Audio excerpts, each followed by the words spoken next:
Assalamualaikum warahmatullahi wabarakatuh. Halo semuanya, di sini saya beserta kelompok saya akan menjelaskan materi mengenai penerapan fungsi linear untuk memenuhi tugas kelompok mata kuliah Matematika Bisnis dari dosen pengampu Ibu Ana Wahyuni SSI MKOM.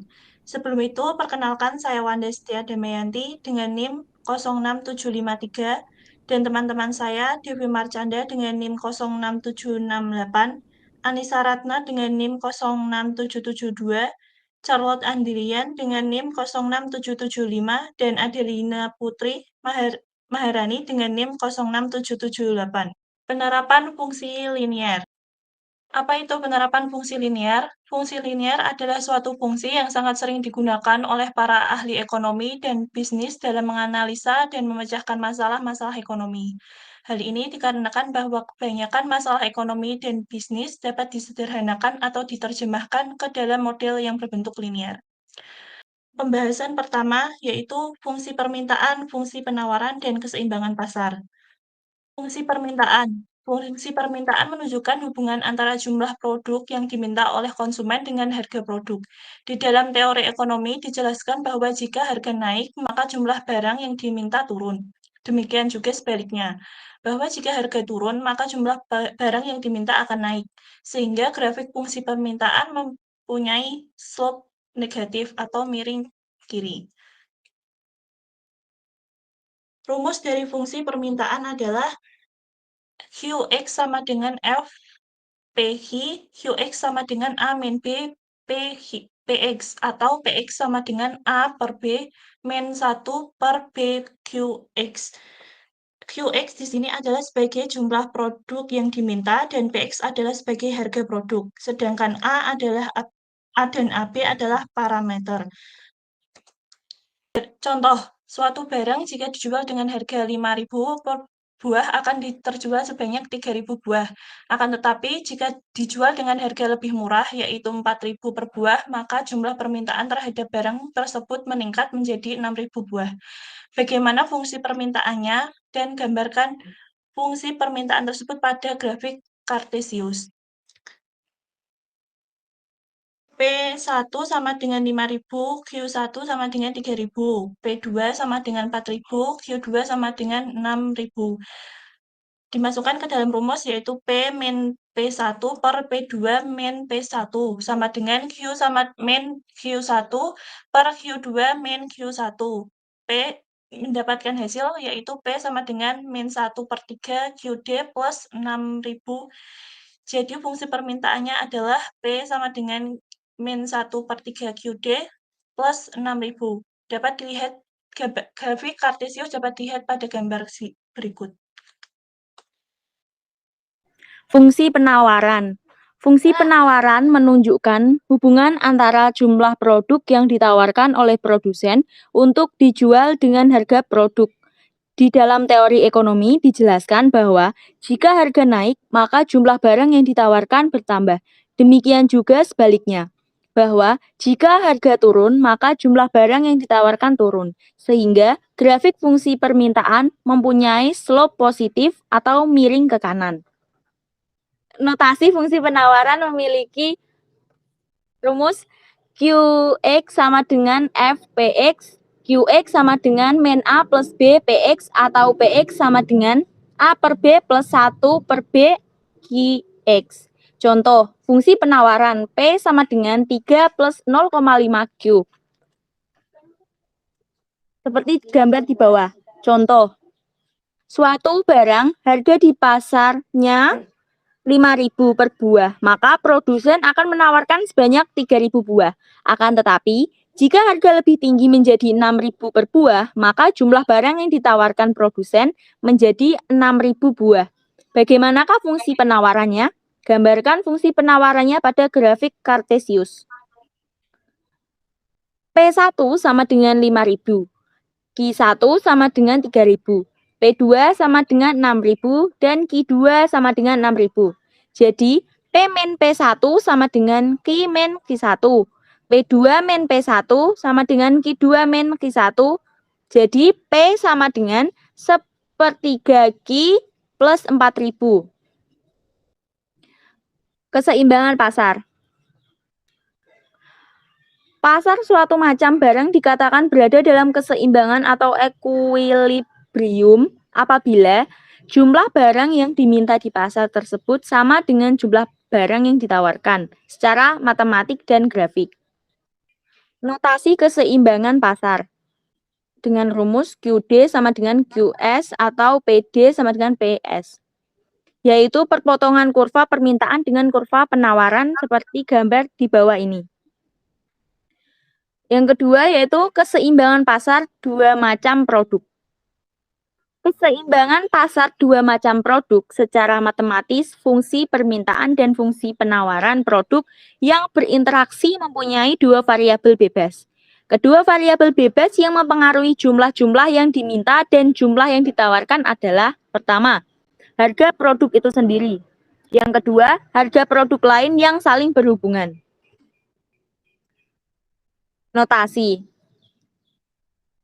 Notasi fungsi permintaan menjadi Q dx sama dengan A0 min A1 kali PX plus A2 kali PY.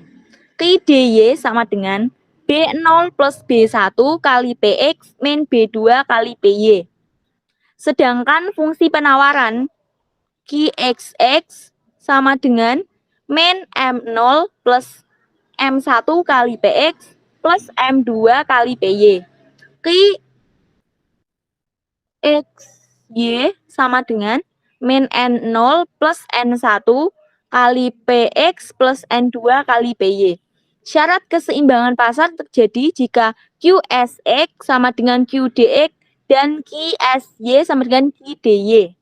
Contoh dari keseimbangan dua produk yaitu diketahui fungsi permintaan dan fungsi penawaran dari dua macam produk yang mempunyai hubungan substitusi sebagai berikut. QDX sama dengan min PX plus PY 5, 2. QDY sama dengan plus PX min PY 6 dan QSX sama dengan plus PX min PY 5, 4 dan QSY sama dengan PX PY min 4 plus 3. Carilah harga dan jumlah keseimbangan pasar. Penyelesaian syarat keseimbangan pasar yaitu QSX sama dengan QDX. Maka min 5 plus 4PX min PY sama dengan 5 min 2PX plus PY. Jadi 4PX plus 2PX min PY sama dengan 5 plus 5. Maka didapatkan 6PX min 2PY sama dengan 10. Lalu untuk syarat kedua, QSY sama dengan QDY. Maka min 4 min PX plus 3PY sama dengan 6 plus PX min PY. Min PX plus 3PY plus PY sama dengan 6 plus 4. Didapatkan hasil min 2PX plus 4PY sama dengan 10.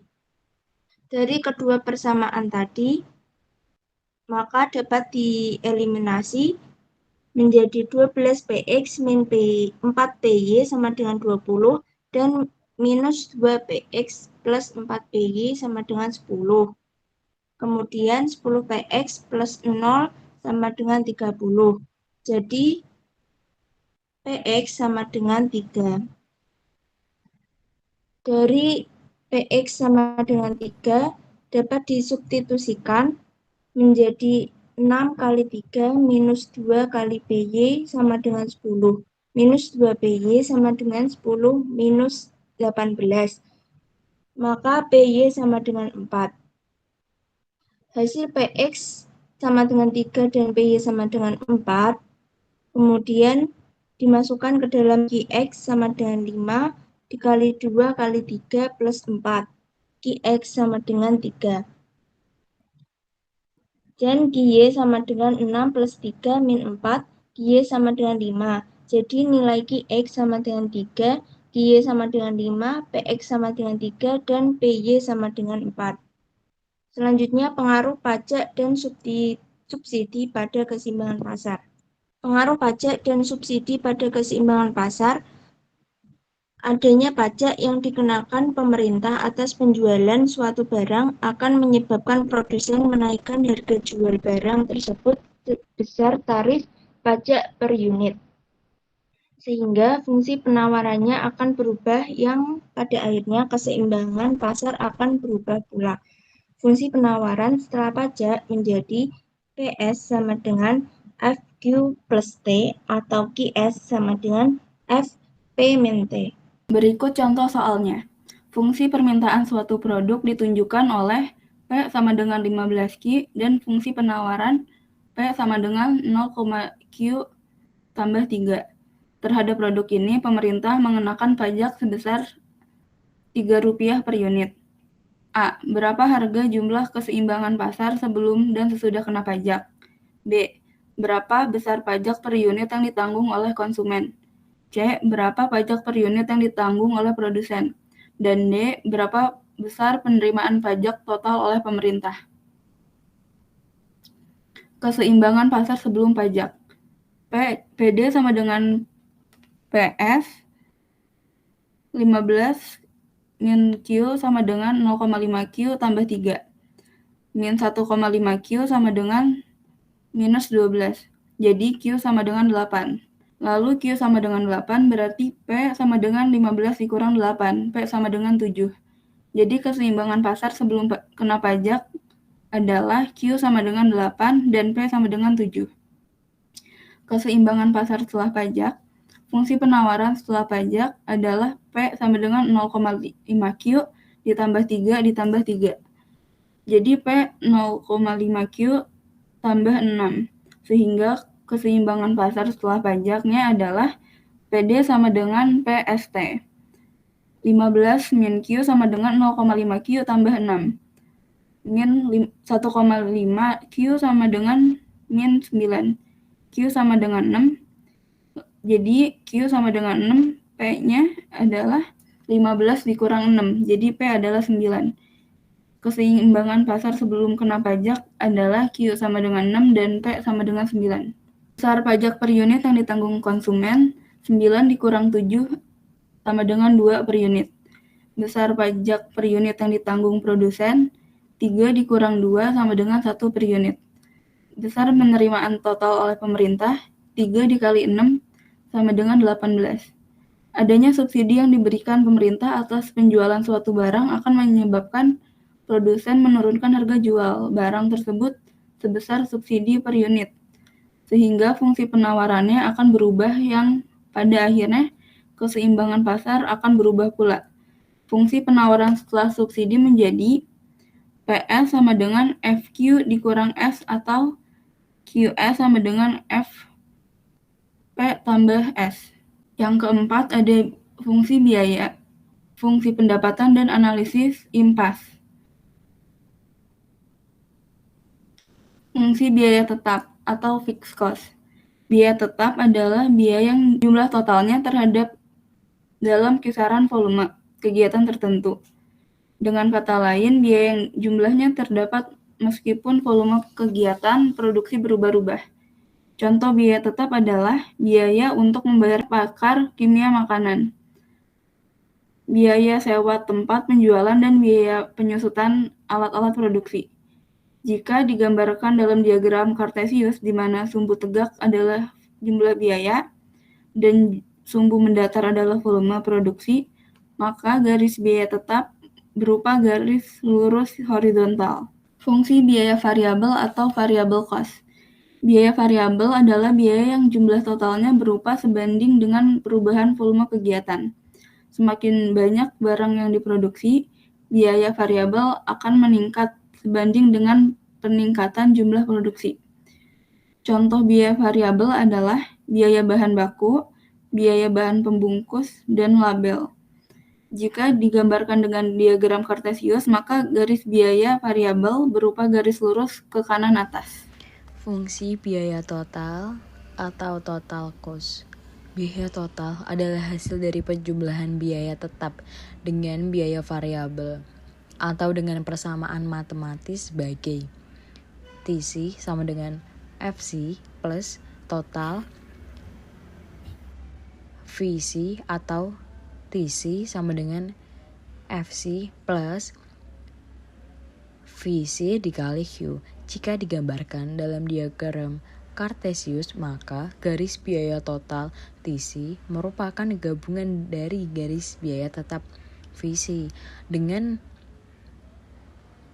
garis total biaya variabel TFC, yaitu berupa garis lurus ke kanan atas atau kemiringan positif dengan titik awal tidak pada titik 0,0 tetapi dimulai dari biaya tetap. Pendapatan atau total revenue. Pendapat adalah jumlah keseluruhan hasil yang diterima dari penjualan produk, yaitu harga jual per unit atau P dikalikan dengan kuantitas penjualan atau Q atau dengan pendekatan matematis sebagai TR sama dengan PEQ. Jika digambarkan dalam diagram Cartesius, maka garis pendapatan TR berupa garis lurus ke kanan atas seperti gambar contoh di bawah ini. 5. Analisis impas BEP atau Break Even Point Analysis. Break Even atau impas atau peluang pokok suatu keadaan perusahaan yang pendapatannya sama dengan jumlah total biaya. Dengan kata lain, perusahaan tidak memperoleh laba, tetapi juga tidak menderita rugi atau laba rugi, sama dengan 0. Untuk menentukan titik impas dapat dilakukan dengan menggunakan dua pendekatan, yaitu pendekatan grafik dan matematis. Pendekatan grafik diperoleh dengan mencari titik potong antara grafik penerimaan total atau TC. Pendekatan matematis yaitu perhitungan analisa impas atau break even didasarkan oleh persamaan matematis sebagai berikut. Pendapatan sama dengan total biaya, TR sama dengan TC, TR sama dengan FC plus T VC P Q sama dengan FC plus VC dikali X. Sekian materi yang dapat kami sampaikan. Terima kasih atas perhatiannya. Mohon maaf apabila ada kesalahan kata. Wassalamualaikum warahmatullahi wabarakatuh.